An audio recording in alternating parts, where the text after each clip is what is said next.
Senhoras e senhores, meus queridos amigos, as minhas primeiras palavras são para a senhora doutora Érica Fraz, ilustre presidente do Instituto dos Advogados de Pernambuco. Eu queria felicitar todos os ilustres advogados aqui presentes por terem escolhido esta ilustre e grande senhora do direito para presidir ao vosso Instituto. Queria dirigir aqui uma palavra especial à senhora professora Judite Martins Costa, ilustre cientista do direito, que está no super top dos estudiosos de um instituto que eu muito aprecio, que é a UFE. Uma saudação especial ao ilustre diretor da Faculdade de Direito do Recife, o professor doutor Antrocato de Castro, que é também uma personalidade notável e permite-me acrescentar agora um excelente amigo. E uma saudação especial também aqui ao meu companheiro de painel, o professor doutor Fábio Floriano Martins, um ilustre presidente do Instituto de Direito Privado, suponho que de São Paulo. Bem, meus amigos, em companhias tão ilustres, eu devo dizer que estou com a luz pela frente, não consigo ver quem é que está aqui nesta sala, vejo que é muita gente, sei que estão aqui pessoas que eu conheci noutras encarnações e já tenho algumas dos dois lados do Atlântico, portanto para esses um abraço amigo. Para aqueles que ainda não tenho o prazer de conhecer, passo a conhecer agora também com muito gosto e com muita honra. Ora bem, meus amigos, eu antes de iniciar aqui uma pequena intervenção sobre esta temática da revisão do Código Civil brasileiro, queria deixar aqui claros alguns pontos. Em primeiro lugar, eu tenho uma grande admiração e um grande respeito pelos juristas do Brasil e na minha modesta biblioteca tenho um espaço, enfim, considerável, não tão grande, naturalmente, como mereceriam, né, aos grandes autores brasileiros, designadamente aos clássicos. Depois queria também dizer que nunca me passaria pela cabeça vir a esta magnífica terra de Pernambuco ensinar direito brasileiro a juristas brasileiros. Isso seria uma completa tontice da minha parte e, portanto, como é evidente, vou-me coibir. Também queria dizer que nunca me passaria pela cabeça ter qualquer intervenção política no Brasil. Aliás, eu não tenho nenhuma intervenção política na minha terra, porque não tenho paciência para isso, não me passaria pela cabeça ir ter intervenções políticas na terra dos outros. Bem, isto dito, um projeto de alteração do Código Civil brasileiro tem um relevo planetário. O Brasil é a maior nação do mundo que tem um sistema romano-germânico e, portanto, aquilo que se passa no Brasil, em termos de ciência do direito, interessa efetivamente a todos os juristas e designadamente aos juristas, como eu, não é, que trabalham imerso num sistema romano-germânico. Aquilo que se decidir no Brasil vai ter certamente reflexos científicos noutras áreas. Portanto, meus amigos, isto é uma breve justificação para ter aceitado o amabilíssimo convite que aqui me foi dirigido. Há aqui 2 ou 3 aspectos que foram aqui já muito bem enunciados pela senhora professora Judite Martins Costa, que eu queria deixar particularmente claros também, e que é o seguinte: o direito é uma ciência. O direito é a ciência da solução dos casos concretos. A natureza científica do direito é aferida pela previsibilidade das soluções. É necessário que juristas que não tenham nenhum contacto uns com os outros perante um determinado problema apontem todos a mesma solução. Então temos ciência. Se cada um apontar a sua, então já não é ciência, será, enfim, uma retórica, uma oratória, uma poesia, enfim, coisas muito boas, mas que não são, seguramente, ciência do direito. Se o direito é uma ciência, nós precisamos ter laboratórios operacionais, para testar, se posso usar essa expressão, os nossos produtos. Laboratórios em direito.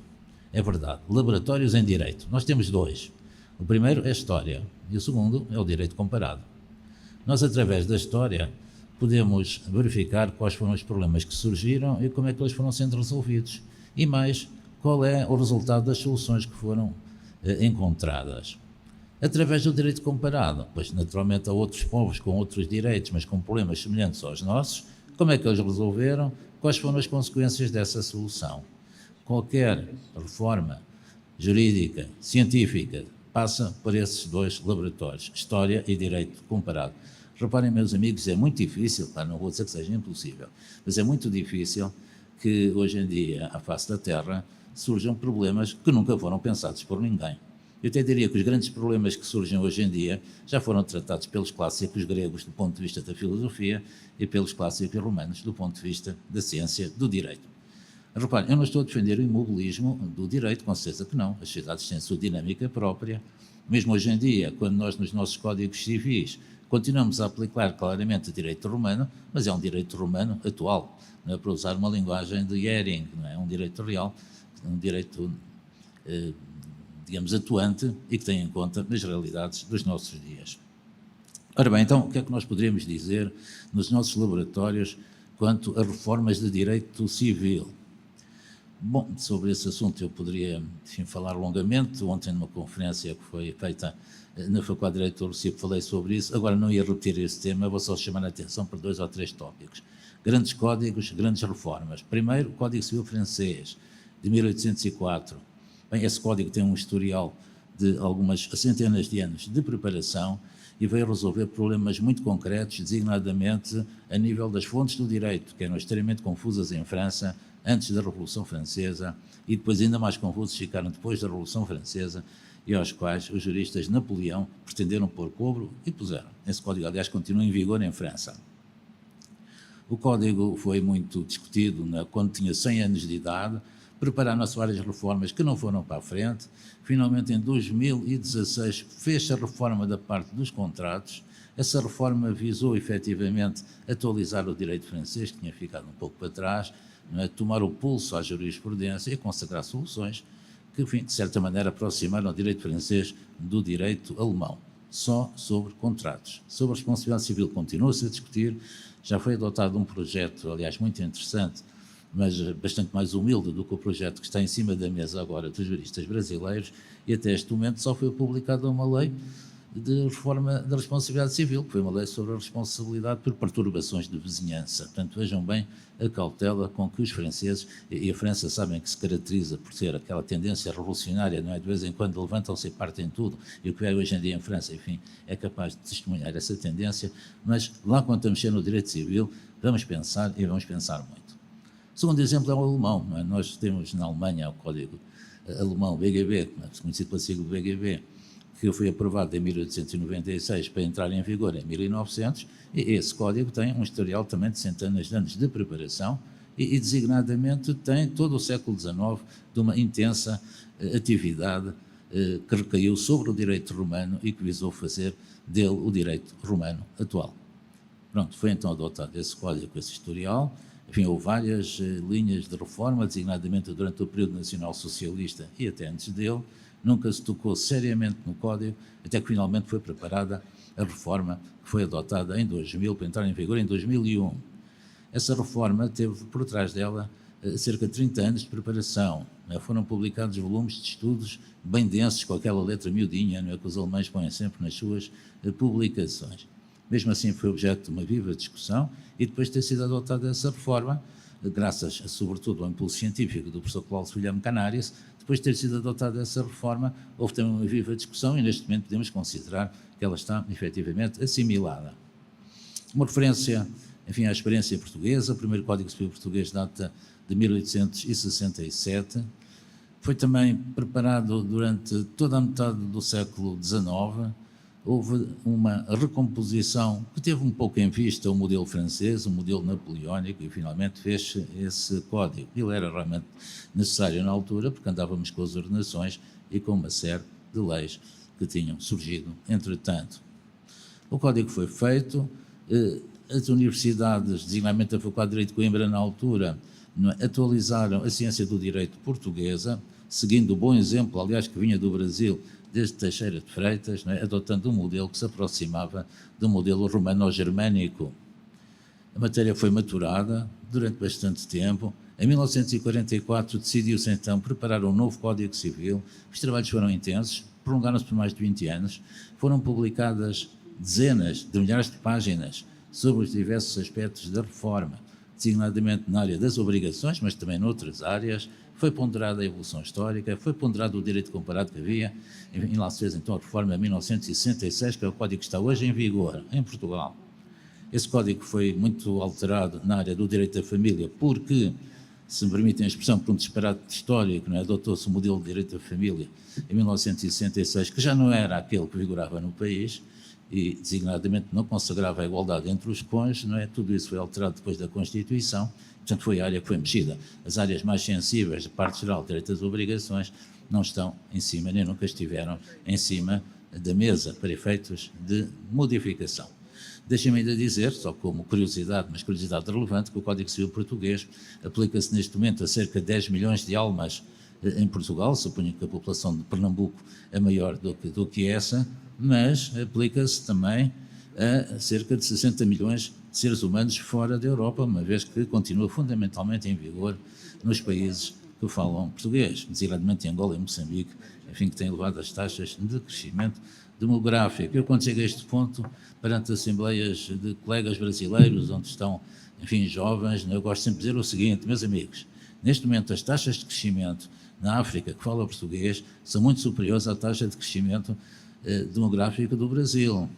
Portanto, se vocês não tomam as precauções, não é, que Deus Nosso Senhor manda tomar nestas circunstâncias, nos finais do século XXI, vai haver mais falantes do português em África do que na América do Sul. Portanto, os jovens que me estão a ouvir, façam o favor de ter muitas criancinhas, não é? Ensinem-nos a falar um bom brasileiro, assim deve ser. Bom, quanto ao direito do Brasil, eu não vou alongar-me muito sobre essa matéria, referirei apenas que o Código Civil Brasileiro de 1916 foi conquistado na base de um trabalho árduo de juristas muito ilustres, e cabe outra vez o nome Teixeira de Freitas, mas houve outros, não é? Teixeira de Freitas, que trabalhou aqui nesta faculdade, talvez, não é, senhor diretor? E depois também um jurista desta faculdade, Cláudio Bevilacqua, não é? Depois de várias peripécias, preparou então e apresentou o Código, foi longamente discutido, com episódios muito interessantes no Congresso Brasileiro, não é? Por causa das críticas linguísticas de Rui Barbosa, enfim, tudo isto tem que ser muito, muito, muito bem acautelado. Aliás, meus amigos, e o propósito de estilo usado nos códigos civis, recordarei que o Código Civil francês é apontado como um exemplo de excelente francês, que o Código Civil Português de 1966 teve na comissão um linguista só para garantir, não é, que era observado um bom português. Portanto, estes aspectos linguísticos devem ser acautelados. Meus amigos, vocês brasileiros são neste momento os donos da língua portuguesa. Portanto, vejam lá como é que esta matéria é tratada. Então, o que é que nós podemos concluir daqui? Vamos lá ver. A primeira conclusão é que fazer um Código Civil ou fazer uma grande reforma do Código Civil é uma matéria que normalmente exige pelo menos 2 gerações de juristas. Mas não pode aparecer um jurista genial, não é, que se feche num quarto e que ao fim de uma semana faça um Código Civil, uma coisa maravilhosa. Bom, teoricamente pode acontecer. Enfim, não é normal que aconteça, mas teoricamente pode acontecer, porque mexer num Código Civil exige um conjunto de disciplinas, preparações, etc., que normalmente um ser humano isolado não conseguirá. Mas, enfim, esse é o primeiro ponto. O segundo ponto é quando se faz um Código Civil, ou quando se reforma um Código Civil, isso é feito para resolver efetivas questões. Em França, antes do Código Civil, não havia um direito unitário, havia várias. Na Alemanha, antes do Código Civil, havia umas zonas em que se aplicava, enfim, o direito geral prussiano, havia outras em Código bávaro, havia outras em que se aplicava o Código Civil francês traduzido em alemão, havia outras em que se aplicava o Corpus Juris Civilis, enfim, que era um mosaico. Não é? Efetivamente, o Código veio resolver isso e veio acertar a ciência do direito. A mesma coisa sucedeu também em Portugal com o primeiro Código Civil, não é? E a mesma coisa sucedeu no Brasil com o primeiro Código Civil. Quanto às reformas visaram efetivamente mexer na ciência do direito, pondo-a a par daquilo que estava na lei. O Código Civil, meus amigos, é uma preciosidade, é uma joia. O Código Civil acompanha a vida das pessoas ainda antes de terem nascido, ainda antes de terem sido concebidas, já há regras civis sobre isso, e também depois de terem morrido. Portanto, é um código que modela, efetivamente, toda a vida de uma sociedade. Bom, então, a reforma do Código Civil que está proposta, está em cima da mesa. Eu não, enfim, não tenho a legitimidade que tem a professora Judite Martins Costa para fazer uma crítica, enfim, correta. A única coisa que eu poderei dizer como cientista do direito é que me parece que ela tem, desculpe uma expressão, carradas de razão, mas isso, enfim, não fica na ata, porque eu não tenho como pronunciar sobre esta matéria. Então, o que é que este projeto de reforma do Código Civil brasileiro vem oferecer?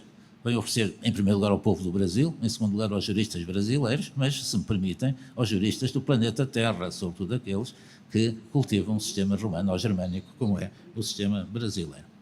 Se nós formos à parte geral, temos 59 alterações. Nas obrigações são 45 alterações. Na responsabilidade civil, eu não sei bem como é que é, porque houve mais alterações do que artigos, não é verdade?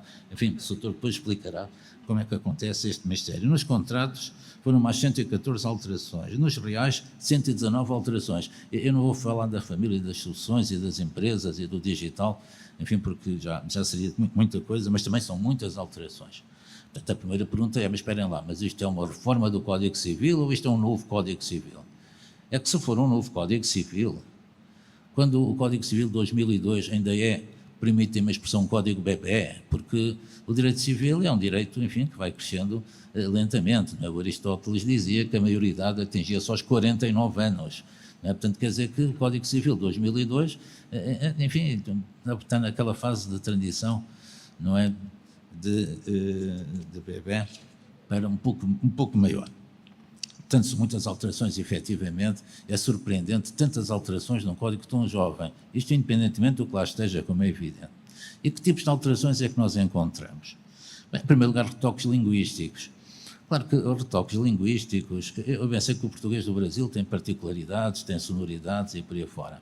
Também gostaria de acrescentar que o português do Brasil é o verdadeiro português, o clássico, aquele que era usado por Camões, depois deu-se uma deriva, enfim, no retângulo europeu, por uma série de particularidades, mas efetivamente é tudo bem, portanto as correções linguísticas feitas por brasileiros são certamente acertadas, não vou pronunciar sobre isso, o que eu direi é que não se faz uma reforma no Código Civil para alterar aspectos linguísticos. Não é verdade, quando muito, corrigir gralhas, mas para isso não é preciso reformas, corrigem-se as gralhas, se alguma houve.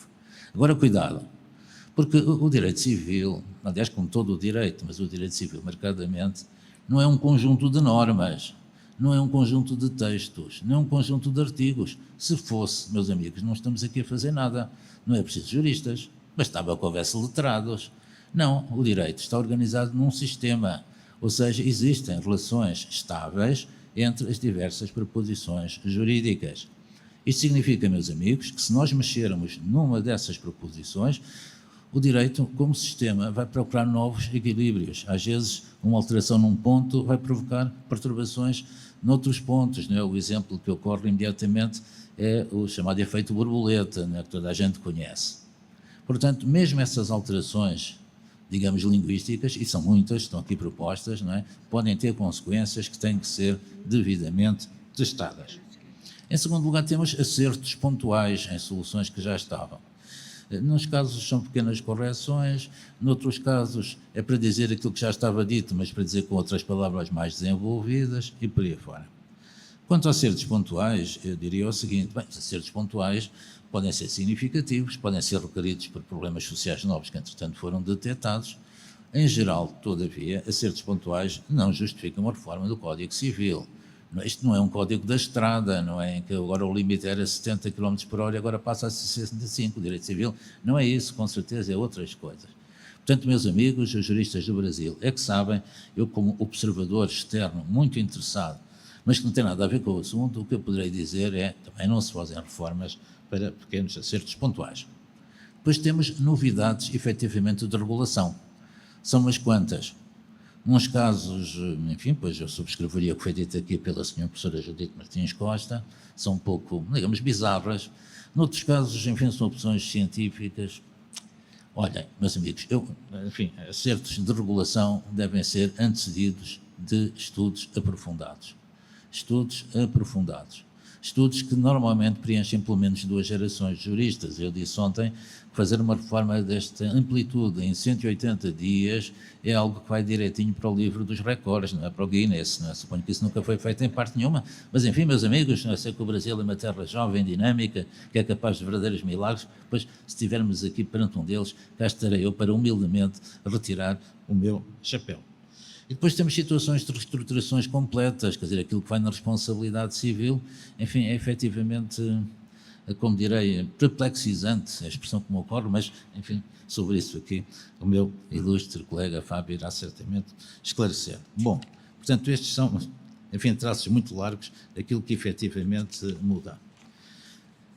Tenho algum interesse em dar aqui exemplos, eu não queria tornar-me maçador, não é, estar aqui a falar em aspectos técnicos, digamos, de alguma complexidade, mas enfim, chamarei a atenção para algumas particularidades. Por exemplo, o artigo 317, aquela alteração das circunstâncias, não é?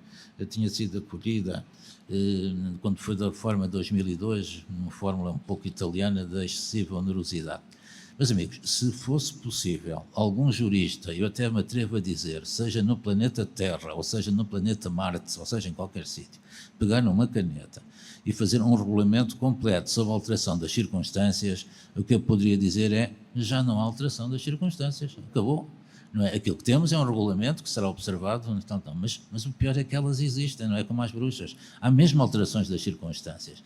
E a única solução aqui é, efetivamente, conhecer as cautelas, dando eventualmente uma ou outra orientação, deixar que o juiz decida. Não vejo realmente outro caminho. Podemos dar aqui exemplos de alterações, circunstâncias, situações perfeitamente inexcogitáveis. É isso que torna o direito civil uma ciência tão bela. Ora bem, temos depois uma outra questão que já foi aqui aflorada, que é da função social. A função social está na Constituição brasileira, um bocadinho à semelhança do que aconteceu na Constituição de Weimar, a Constituição alemã de 1919, e que continua a estar hoje na Lei Fundamental Alemã de 1949, não é? Em que aí se exprime através do brocardo Eigentum verpflichtet, a propriedade obriga. Ora bem, isto é uma novidade dos alemães no século XX.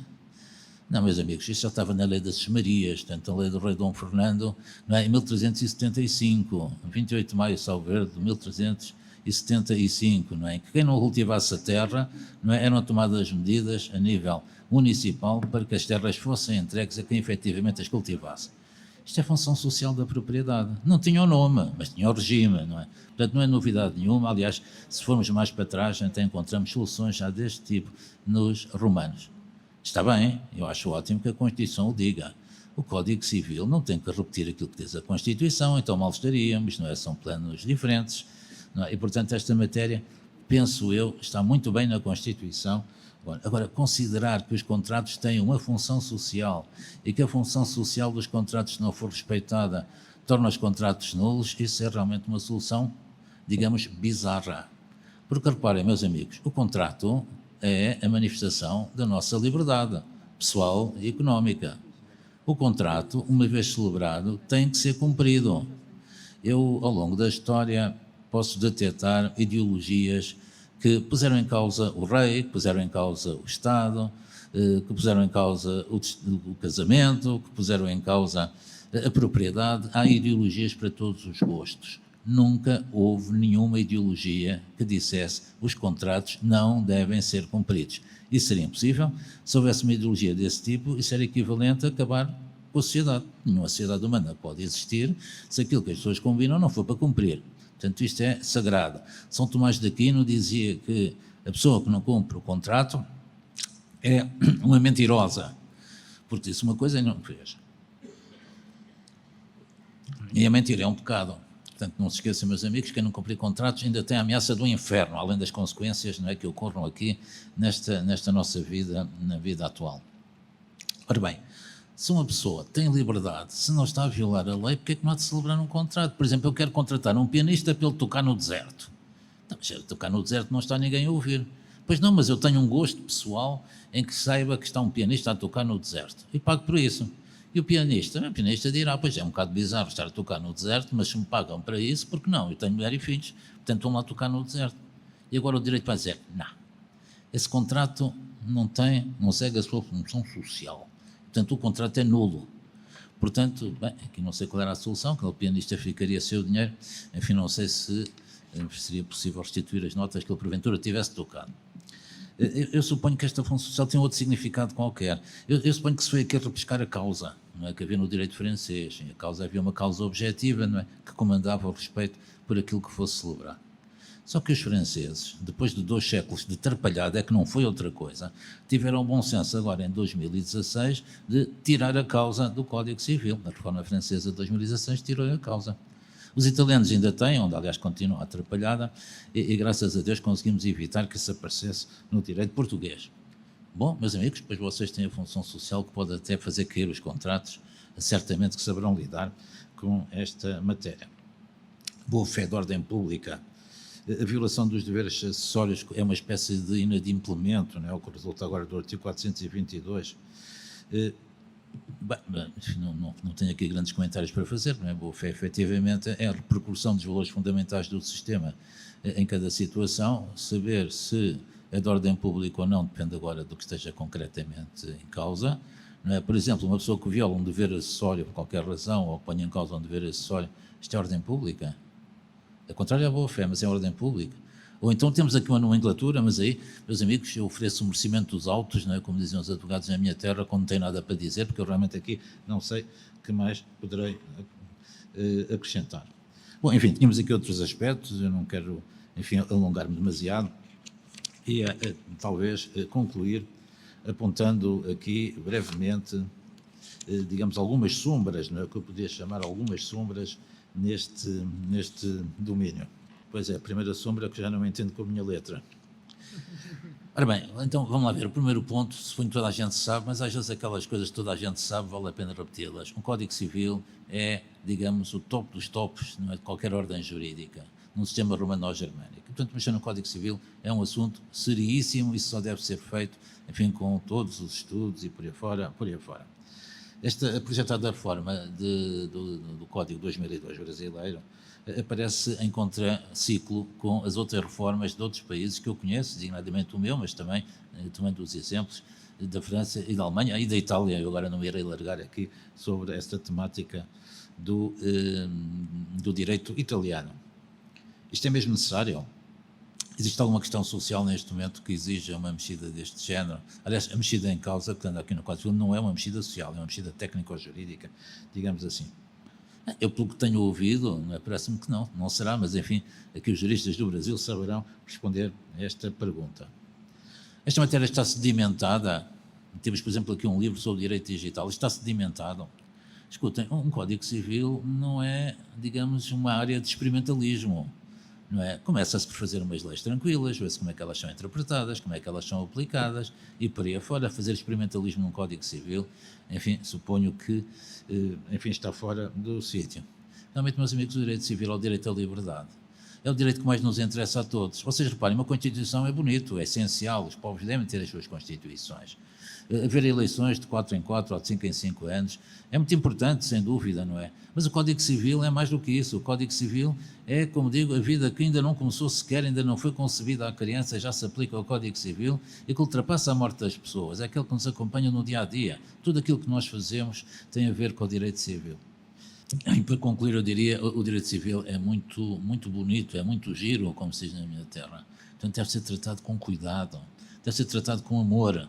Não é? É isso que deve ser feito. Mas, enfim, meus amigos, vocês são os donos da vossa bela terra, certamente saberão o que fazer. Muito obrigado.